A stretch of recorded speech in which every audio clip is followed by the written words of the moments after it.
Hi YouTube, and thank you for clicking on this video. If you are new here, my name is Ari. I'm a licensed esthetician and I make videos about beauty and skincare, so if you're into that kind of thing, make sure you subscribe. Today's video is going to be all about the Cerave cleansers. Now, I've made 2 videos about the Cerave cleansers before and you guys seem to really like them, so first of all, thank you for that. Thank you to everyone who viewed those, who commented on them, and who watched them. But I want to talk about those 4 cleansers just because a lot of the comments that I get are about basically your skin type and what cleanser that you should be using.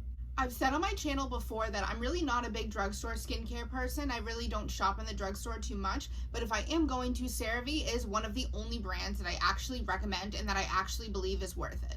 And just a side note before I get into things, if you did watch those 2 videos that I made about the Cerave products before, make sure you subscribe to my channel. I hear so many YouTubers say it all the time that so many of their viewers aren't subscribed, but you guys are not subscribed, so please make sure that you do. That way you can see the rest of my videos and get more helpful information about skincare.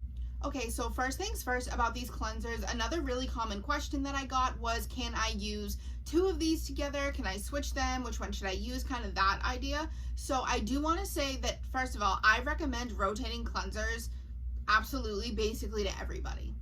The reason I say that is because when you use a cleanser, your skin does get adjusted to it. So you'll use something for a while and it'll work for a little bit, and then maybe you think that your skin just stopped reacting well to it, the cleanser stopped working. That is super common with cleansers, unfortunately. And because these ones are so affordable, honestly, if your skin type fits in any of the descriptions that I'm going to give, just buy the different cleansers. And when I say rotate cleansers, I mean that you could either use one particular cleanser in the day and then use the other one at nighttime, or you could just use one cleanser for a little bit of time and then switch it off to another one. Honestly, that part of it is up to you. I recommend doing it the day and night kind of rotation way, but like any other product that I would recommend, just make sure you're paying attention to your skin. Make sure that you're not getting too red or irritated or dry from products like that.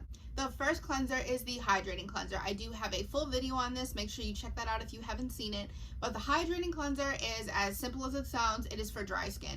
This cleanser is hydrating not only just because it has hydrating ingredients in it, which like obviously, but it's a hydrating cleanser because it doesn't have any other active ingredients in it. So even if you have acne, if you're on a very strong medication like an Accutane or an antibiotic or something like that that's supposed to treat your acne by itself, even sometimes with Differin gel, people can get dry from it.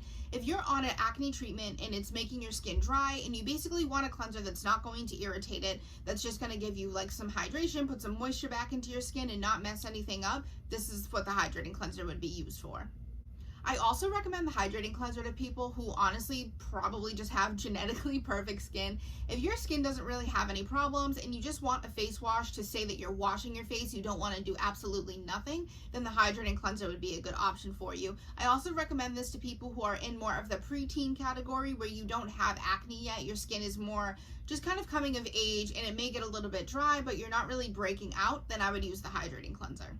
Dry skin is pretty easy to self-diagnose, honestly. If your skin kind of peels a little bit, it flakes, it feels tight, and it gets a little bit rough but not bumpy, just textured and rough, then you probably do have dry skin. If that is the case, then use this cleanser. The next one I'm going to talk about is the Foaming Facial Cleanser. Now this is a gel cleanser and then it turns into a foaming texture when you lather it in your hands with water. The reason someone would use a foaming cleanser is because you have oily skin and you want to strip off that excess oil. One thing that really sticks out to me now, honestly, is I see a lot of people talk about how most of us in most states have to wear masks when we go out in public now. If you go to work, you probably have to wear a mask. So because of that, you kind of sweat more and your sweat pools under the mask more than it normally would. So if this is something that you're kind of struggling with, a lot of people have been calling it maskne, which I just think is a funny word. If you're kind of struggling with that, then the Foaming Facial Cleanser is good for you because it's not necessarily a full out acne treatment, because not everybody has acne. Sometimes you're literally just sweating because you have a mask on. This Foaming Facial Cleanser is going to get all that excess sweat and oil off, so it makes for a really good product for after you get off work. You've been like wearing a mask for 8 hours, your skin probably feels greasy and sweaty, and you wash it with that product. That'll make sure that it takes everything off. Another reason that I would recommend a foaming cleanser to someone is if you wear a lot of makeup or you're just like an overall makeup person. When I remove my makeup, I do an oil cleanse, which I know is pretty popular now. But when you do the oil cleanse, you have to wash your face afterwards so that you get that extra oil off. I find with foaming cleansers, the texture of it really makes sure that it's getting off like every bit of makeup that you could still have on your face. And this is great for lathering it all behind your ears, down your neck, into your hairline, like places where you have foundation but you may forget to take off. This is going to help get all of that makeup off. The foaming facial cleanser is still a good option for someone who has acne, but like I said, you just want to make sure that you have oily skin and acne, not dry skin and acne. The next cleanser is the Renewing Salicylic Acid Cleanser. I recommended this cleanser to so many people on my last video just because I feel like this cleanser is very almost well-rounded for a lot of different common skin types and a lot of different skin types that people are struggling with acne and such. So salicylic acid is an exfoliant, and sometimes when people hear the word exfoliant, you think that you only be able to use it like once a week or twice a week, depending on your skin type. This salicylic acid cleanser is okay to be used every single day if that's what you want to do. The reason I recommend this to so many people is because salicylic acid exfoliates at a cellular level. So for a lot of people with acne that have kind of like blackheads and whiteheads and papules, which are just basically like red, kind of irritated looking bumps, but they're not pustules. A lot of people have those, and this is going to help exfoliate that dead skin to get off anything that's clogging the pores and making those bumps worse. That salicylic acid is going to work in the same way for someone who has rough skin, kind of textured skin, damaged skin, on that idea. If you go on the Cerave website, they do recommend the salicylic acid for smooth skin. That's what they say for. But when they say smooth skin, that can literally be anything from just rough skin to acne. I like this cleanser specifically just because I feel like it's a really nice, gentle, and effective way to introduce your skin to basically more active ingredients and just like a simple routine. A lot of people get nervous when they're adding inactive ingredients because it's like, is this going to dry me out? Will I get irritated? You kind of aren't sure until you try it, but this one has ceramides in it too, so it's going to make sure that you're hydrated. It has hyaluronic acid as well. So it's not just a straight out like crazy exfoliant acne medication. This is kind of going to be best of both worlds. So you have your hydrating ingredients, but you also have your salicylic acid so that it would work overall for smoother skin.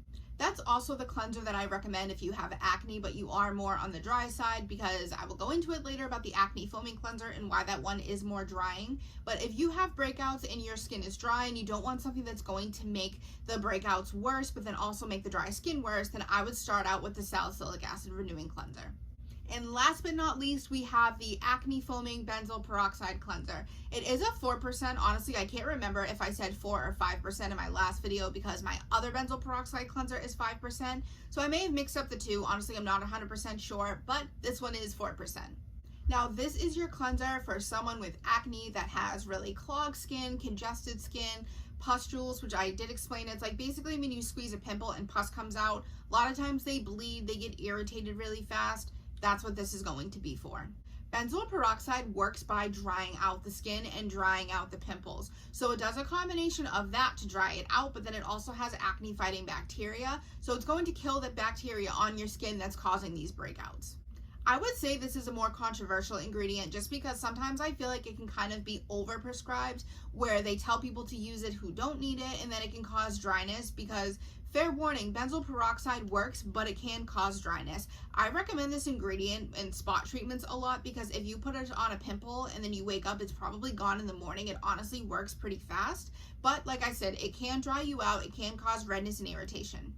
If you choose to use this cleanser, I recommend the same thing to everybody, which just pay attention to your skin. Make sure that you're not flaking and peeling and getting dry and irritated. And if you buy this cleanser by itself and then you use it and you say like, okay, I feel like it's working, but I feel like my skin is getting too dry, then rotate it out with the hydrating cleanser.